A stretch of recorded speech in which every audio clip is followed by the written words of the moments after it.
was gonna lie to you, but I had to tell the truth. I'm just being honest.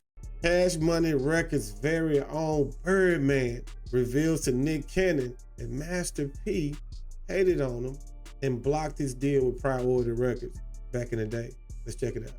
What was Cash Money doing when P and No Limit was popping off? Honestly, I never heard of that dude. Really? Never. I knew him. I kind of knew him because he played basketball. Right. And that's AAU because sometimes our project was Shakespeare. They was Rosenwald. So sometimes that shit play together. Right. And a nigga really could ball. Yeah. Play. Yeah. I never knew him of no street Not shit. in the streets. Nah, so, we heard of it, but we was all young. But then they left and came back. I ain't understand the shit, cause I've been out here all this time doing this. I ain't never heard of this shit.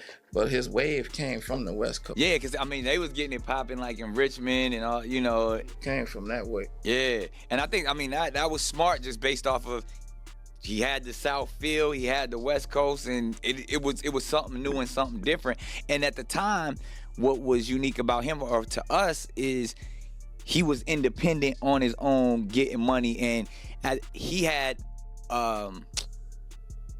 unprecedented record-breaking deal. I forgot who gave him his deal. Priority gave it. Priority. A lot of Texas niggas' music was coming our way. Right, like Rap Alive. Yeah, Rap Alive was like the pioneer for us. That was somebody who I really looked at was Jay Prince in my time of coming up. Yeah, absolutely, the OG. So how he did his shit. Right. And Texas music was coming down to us, but now our music going their way. So y'all get into it, you get in there, Universal. Now, did you fly to New York? Or was it LA? Or New York. So you went out there, New York. met with Doug Morris and all that. I met with other people. I met with, I think it was Warner Brothers, Sylvia Rome. Oh, okay. Oh, so you was meeting with everybody? Yeah, I was meeting with everybody. Yeah, get the best Sylvia deal. Rome, she said, and I got nothing but love for Sylvia. Over the years we didn't work together, but she said our music don't work for them. So we just left. I just walked out. Right. I went to Def Jam. And met with Russell. Right. And Kevin Lyles. Right. This nigga Russell said he don't like our artwork. I said, I'm like, this I'm making millions of dollars a week, nigga. You don't like my artwork? Russell's a legend. Nah, we love him. That's the OG. I walk clean up. Yeah. You don't like my artwork. What about my music? Right. You don't care for the music? Right. So I left and I went to Priority. Right. Some weird shit here, right? Go to Priority. They fly us to California. Me and Slim, a couple of homies, we go out there. Nigga come in there and said, man, I'm sorry we can't do the deal. He said, cause Master P said if we sign y'all, he leaving. Wow. It wasn't enough room for more than one New Orleans nigga. I just jumped on a jet and went back to New Orleans. It was like, fuck it, we just gonna grind with it. And then Mel and Winton called. I said, this is my last trip. I ain't taking no more motherfucking flights to New York or California. Right. Fuck it, we'll thug it out. Yeah. I'm still making millions. They gonna come down here and fuck with me. I ain't going back. Right. And that was my last flight. Bang, bang. Straight from the bang, desk bang, of the bang. Birdman himself, revealing lots of things about his past and his dealings with No Limit Records as a CEO of Cash Money Records, saying that he didn't know of any of the street dealings with Master P back in the day, but he knew about him as a basketball player. And I'll speak on that from my perspective, being from a similar city just like New Orleans. I'm from Memphis, and I'm close to the same age as Gotti and a few other older rappers that y'all might know about, but they're from different neighborhoods. And just because I didn't have dealings with these folks, I can't tell you that they didn't do anything in the streets, right? And they can't speak on what I did, right? We're from two totally different blocks. And in these type of cities, like a New Orleans, like a Memphis, like a Chicago, like a St. Louis, and so to speak, you can't tell what's going on in the next neighborhood. You don't even really know what's going on like 4 streets down the block, right? So let alone tell you what somebody's doing. So he was just speaking his truth, but I'm saying that really doesn't speak to say that you know what Master P had going on.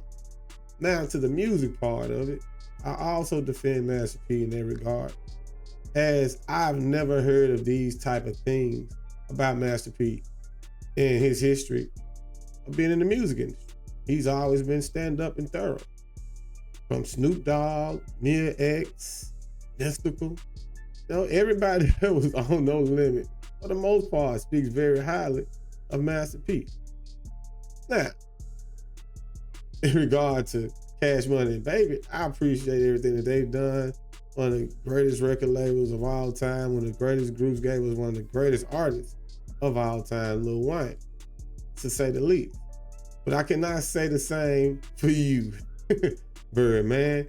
As a CEO, as someone who has dealings in this industry, every artist that was on your label, for the most part, has had major issues with you from dealing with money and blocking deals and all kinds of things. We even had a whole campaign for Lil Wayne that I still don't appreciate to this day. I don't know what really happened with the paperwork and all the dealings, but it should not have come to a point where Wayne was getting exploited like that and treated like that. In my opinion, he just did too much and he was too loyal to ever go through those things. And you played your part in it. And I even remember the time, the whole campaign with the Barter Six and you backing up Young Thug and you had Rich Homie, rest in peace of Rich Homie Quan. Gotta say that. And you know, Rich Gang was dope. But the disrespect to Lil Wayne, I can't let it slide. And the thing that you're talking about Master P on was third party. And I know y'all gonna say most things that I said that are slimy and sleazy about us, I mostly said in the dark. Understand. But you didn't hear that. That's something else that you can't really speak on towards Master P. You didn't know if he said that. Priority could have been just selling you game. Like they could have profited from y'all being at odds with each other, right? 2 black CEOs. Man, imagine if you all would have come together. And you still can, but it still seems like the energy there is off. All of these years later, right? For whatever reason, that's his choice. But I think it's just, a lot more money to be made right now. Imagine a tour, Cash Money, No Limit tour right now would probably be very, very, very lucrative. Right now, in 2025. Let the church say amen. That's what I'm here for. I keep it a stack, right? And if you got anything from this video, any information, hit the like, subscribe, and turn on the bell. This is what we do around here, right? Honest hip hop, honest news, honest reactions. Cheers.